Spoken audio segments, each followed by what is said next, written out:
What if I told you the engine Ford proudly calls one of its best could end up draining your savings? Thousands of F-150 owners already know this story firsthand, and it's not just about power or performance, but about oil disappearing from the engine far quicker than they ever expected. And here's the kicker. Ford's own definition of acceptable oil use doesn't even match the real-world experience of drivers. By the end of this video, you'll see how one small number in a manual can spiral into expensive repairs you never planned for. What if your trusty V8 quietly drank oil at an alarming rate without setting off a single warning light? You'd never notice until one day the dipstick showed almost nothing, even though you hadn't seen a warning pop up on the dash. That's what many Ford owners experienced with a motor that was supposed to represent the brand's pride and joy. The 5.0-liter Coyote V8, the very engine that Ford marketed as a crown jewel, ended up with drivers tracking oil like they were babysitting a two-stroke dirt bike rather than a modern full-size pickup. And for years, this engine has held a reputation for being both powerful and iconic, anchoring the F-150 lineup as one of its most desirable options. On paper, it was a slam dunk. Naturally aspirated, plenty of torque, and a badge that carried heritage. In reality, it carried something else: quarts of oil that vanished into thin air. This strange behavior triggered lawsuits after waves of owners claimed they burned through significant amounts of oil long before their trucks hit the end of a regular service interval. The alleged problem was most visible in F-150s from 2018 through 2020, where Ford's own internal standard clashed dramatically with the lived experience of drivers. See, Ford insisted that its threshold for excessive consumption allowed for up to a quart of oil loss every 10,000 miles. In a lab, that may sound reasonable, but in the real world, people saw oil disappearing in just a couple thousand miles, and sometimes faster than that. Imagine paying nearly $50,000 for a truck only to learn that the company says a quart could vanish every oil change cycle, and you should consider it normal. This disconnect created a nightmare for owners trying to prove a genuine problem. Some would bring their trucks in, hoping for relief under warranty. But instead of help, they received instructions to monitor oil levels, as if they hadn't already been doing that obsessively. The irony is that most trucks track maintenance through alerts and sensors. But in this case, the engine could quietly chug through a quart without the computer raising a flag. That meant owners had to track it themselves, sometimes documenting mileage at every fill-up and keeping receipts for extra quarts purchased between services. It wasn't unusual to find drivers logging dipstick readings in notebooks, trying to build enough evidence to convince a dealership their trucks needed real repair rather than routine monitoring. The frustration came from more than just the disappearing oil. It was the fact that Ford pointed back to its set of internal standards, benchmarks that came from controlled test environments, not from thousands of F-150 hauling, idling, or crawling through traffic every day. Average owners found themselves compared against what was, essentially, a lab report, even as engines showed symptoms on the street, on job sites, and while towing. That disconnect undermined faith in Ford's promises, especially because this wasn't an obscure, low-volume engine. This was the engine sold as trustworthy, the one buyers associated with long-term durability. Some drivers doubted themselves, wondering if their habits, maintenance schedules, or oil choice preferences were to blame. Others grew combative with service centers, demanding answers only to be told everything was operating within spec. That sort of push and pull turned what should have been carefree ownership into constant anxiety. You could feel the clash in online forums where people posted pictures of half-empty dipsticks, trying to compare notes. It was a pattern. Even meticulous owners, those who changed oil early, used the recommended products, and tracked miles carefully, weren't spared from the downward drift of the oil level. This isn't a small, invisible quirk. It's a hidden cost that follows you to every fill-up, every trip, and every warranty appointment. That's what makes it so damaging.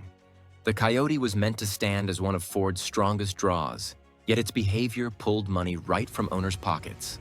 And this oil story isn't just a footnote. It sets the stage for understanding why the true cost of owning these vehicles doesn't always match the glossy image in sales brochures. Because even though the oil debate already drained trust in wallets, Ford also made choices in other areas that put different fluids, and even something as basic as a timing belt, at the center of potential disaster. Imagine the very part designed to keep your engine synchronized slowly dissolving into the oil that's supposed to protect it. That's not a hypothetical. It's a genuine risk tied to Ford's 1.0-liter EcoBoost. Unlike most engines that rely on a traditional rubber timing belt or a metal chain that sits outside oil circulation, Ford chose something different for this small turbocharged motor. They used what's called a wet belt system. Instead of staying dry behind a sealed cover, the belt actually runs inside the engine and soaks in motor oil the entire time it spins. In theory, this design promises quieter operation and reduced friction. In practice, it has raised a series of problems that no everyday driver would expect to battle. The belt itself is made up of rubber with embedded fibers. While it may sound durable, exposure to oil over tens of thousands of miles does something that engineers don't want you to think about. It breaks down the material a little at a time. Fibers start eroding into small particles. Those particles don't just float harmlessly. They work their way into the pickup screen at the bottom of the oil pan. That screen isn't decoration. It's the single barrier that ensures oil can be pulled up and distributed across the engine. When fibers build up and clog it, the flow gets restricted, and suddenly the lifeblood of the motor isn't reaching vital parts. For owners, this design leaves a constant cloud of uncertainty. Timing belts normally follow long service intervals, with replacement often recommended at 60,000 miles or more. Chains, by contrast, were often marketed as lifetime parts. But in the case of the 1.0 EcoBoost, people began to worry about severe failure far sooner. Online discussions debated whether the belt should even be trusted beyond 40,000 to 50,000 miles. That's a far cry from what most drivers expect when they buy a supposedly modern, efficient, turbocharged motor. The very idea that it could fail well before an average family gets through a couple of years of commuting and highway trips makes it financially draining. The stakes are brutal. If the oil pump pickup becomes clogged, the engine doesn't give you much of a grace period. Within minutes, lack of circulating oil can cause temperatures to climb and bearings to seize. That kind of damage isn't something you simply repair with a cheap part. We're talking multipliers of thousands of dollars in bills, or, more realistically, total replacement of the motor. Considering that the 1.0 EcoBoost was meant to be affordable and efficient, the idea that it could fail catastrophically from such a small, overlooked component feels almost like a trap. Criticism has been relentless. Enthusiast boards and owner groups often don't mince words about the wet belt concept. Many argue it damaged the resale value of vehicles equipped with the 1.0 since buyers stepped away the moment they learned about what the belt could do. Others shared horror stories of teeth slipping off the softened belt, throwing the engine completely out of rhythm. When a timing belt loses grip, pistons and valves, which normally spin in perfectly timed harmony, crash together. That creates bent metal, broken parts, and in many cases, pistons shattered beyond repair. That scenario can happen in seconds and leaves the vehicle as more of a parts donor than a working car. Even drivers who follow service recommendations religiously, changing oil at recommended intervals and sticking with Ford's guidelines, sometimes experienced setbacks. Reports of belts degrading earlier than expected made it clear that careful maintenance could not always outpace the flaw of the design itself. It planted doubt deep into the ownership experience. Was mileage rolling closer to disaster with every trip? Would a belt replacement be needed twice as often as planned? No clear answer left owners feeling cornered. One small part, invisible while the hood is closed, has turned full vehicles into financial gambles. And while dodging the 1.0-liter EcoBoost can spare buyers the risk of a shredded belt, the truth is that avoiding certain engines isn't the end of Ford's problems. Because even past the motor, another trap reveals itself: the very digital systems inside the truck. What if your truck's radio crashing meant losing your cameras, your climate control, and even your navigation while driving on the highway? That sounds like some kind of glitch that should never happen in a $70,000 vehicle. Yet it's been a frustrating reality for many Ford owners. The moment you step into these trucks at the dealership, you're greeted by a massive tablet-like screen glowing in the center of the dash. It's polished, futuristic, and it makes the vehicle feel like you're stepping into the cockpit of something far beyond a work truck. For many buyers, that screen ends up being a deciding factor, the visual confirmation that they're not just buying a pickup, but stepping into modern luxury and convenience. But once the sale is done, people discover the opposite side of that design. Instead of a symbol of progress, the screen becomes the most unpredictable part of ownership. Ford's marketing often leans heavily on technology to create showroom appeal. Big touchscreens, wireless connectivity, and integrated driver assistance sound impressive when explained in perfect conditions. The issue shows up when owners start living with the system each day, using it for mundane tasks like adjusting the temperature or glancing at a backup camera. Reports consistently describe one enormous flaw. The system frequently crashes, sometimes right in the middle of a drive. When the screen goes dark, you don't just lose music or podcasts. You lose the entire control center of the truck. That means no cameras when trying to back out of a tight space, no navigation when heading somewhere unfamiliar, and no ability to even adjust the climate without waiting for a reboot. The frustration of waiting several minutes for the truck to restart a screen just so you can turn the heat on in winter or check your trailer cameras is something owners never expected. Many describe feeling held hostage by their own vehicle as they sit, staring at a blank screen, waiting for digital systems to crawl back online. Some say they've had to pull over just to get control of basic features again, while others had screens go dark in traffic, leaving them relying on mirrors alone to change lanes or park. For trucks of this cost, the expectation was seamless integration, not a cycle of constant resets and half-functioning electronics. It isn't only the screen itself either. The complaints often mention a wider electrical issue tied to instability across the system. Owners point to random error messages, flickering functions, and a constant sense of uncertainty. One day the camera pops up, the next day you get an error message that says, "Camera unavailable just when you need it most." Another day you're playing music through the stereo, and suddenly it locks up without warning, leaving silence until the systems restart. For drivers towing a load, some say these errors throw them into unsafe situations, since much of their awareness depends on rear cameras and trailer assistance technology. Digging deeper, technicians often suggest the problems come from software instability and processing overload. Modern trucks pack so many layers of digital features into one unit that the strain can overwhelm the system. Dealerships sometimes struggle to even diagnose the issue properly because many of these malfunctions appear sporadically. When a customer brings the truck in, the system may work just fine, leaving no record of the failure event. That makes owners feel dismissed, as if the issue is in their heads, even though they've experienced it firsthand while driving. The emotional toll is hard to miss.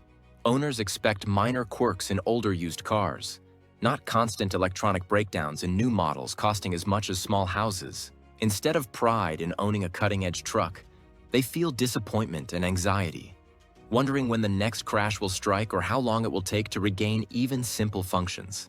The beautiful centerpiece that sells the truck in the showroom becomes the very reason drivers start regretting their purchase.